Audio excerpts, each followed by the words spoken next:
कार्यक्रम की शुरुआत में आपसे करना चाहता हूं और ये जानना चाहता हूं कि भारतीय जनता पार्टी अब उपचुनाव फेस करने जा रही है।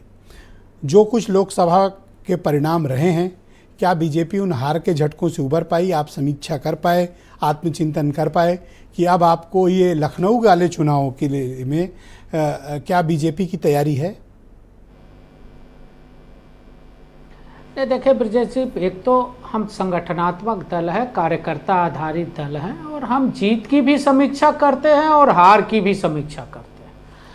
तो जबकि हमारी हार नहीं हुई, माननीय नरेंद्र मोदी जी तीसरी बार देश के प्रधानमंत्री बने और बहुमत की सरकार हमारी एनडीए की बनी है। इस नाते जो बात कह रहे हैं उसमें कोई सच्चाई नहीं है। हम जीते हैं और अच्छी सरकार चला रहे हैं और अच्छी सरकार हमने बनाई। रही बात बाई इलेक्शन की, तो निश्चित रूप से हर चुनाव हमारे लिए चुनौती है और हम कार्यकर्ताओं की ताकत पर और सरकार की योजनाओं पर चुनाव लड़ते हैं। हम पहले भी जीतते आए हैं बाई इलेक्शन और आगे भी। मैं आपको भरोसा दिलाता हूं कि जिस प्रकार हमारी तैयारी है, हमारी संगठनात्मक गतिविधियां चल रही हैं, आने वाले 14 तारीख को हमारी प्रदेश कार्य समिति की बैठक होने वाली है।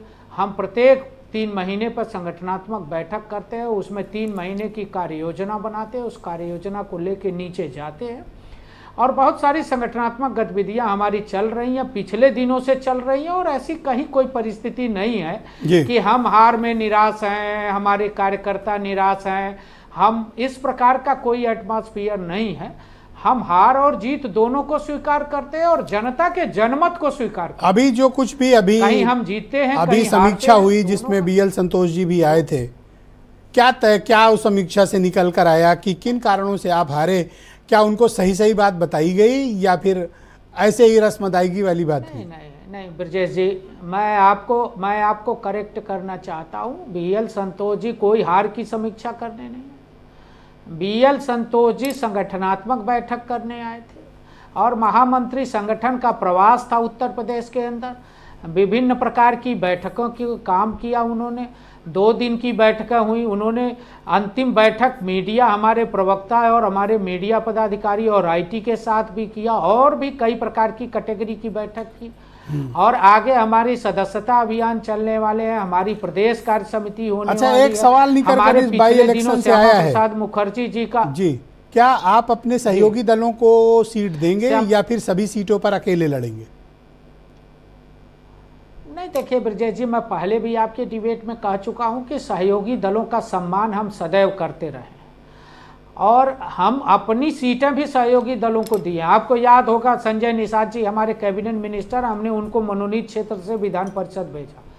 आपको याद होगा अनुप्रिया पटेल जी के, आशीष पटेल जी उनके पार्टी के नेता, हमने उनको मनोनीत क्षेत्र पर जो है विधायक वाली क्षेत्र सीट पर हमने उनको विधान परिषद भेजा। तो हम अपने सहयोगी दलों को अपना मानते हैं और हम मानते हैं कि वो हमारे हिस्से हैं। याद दिला रहे हो? नहीं। अब देखिए ब्रजेश जी, नजरिया किसी का क्या होता है ये मैं नहीं जानता। एहसान का नजरिया आपका हो सकता है, किसी और का हो सकता है। अपमान का नजरिया ये कह रहे हो अनुप्रिया के आशीष पटेल को दिया है, तो इससे तो सर ऐसे ही लग रहा है कि आप इस पर मैं नहीं जानता। लेकिन मैं इतना जरूर कहूंगा कि हमारे उनके में कोई अंतर नहीं। हम और वो सहयोगी दल है, हमारा एजेंडा उनका एजेंडा है, उनका एजेंडा हमारा एजेंडा है। कहीं ना कहीं हम साथ मिलके काम करते हैं।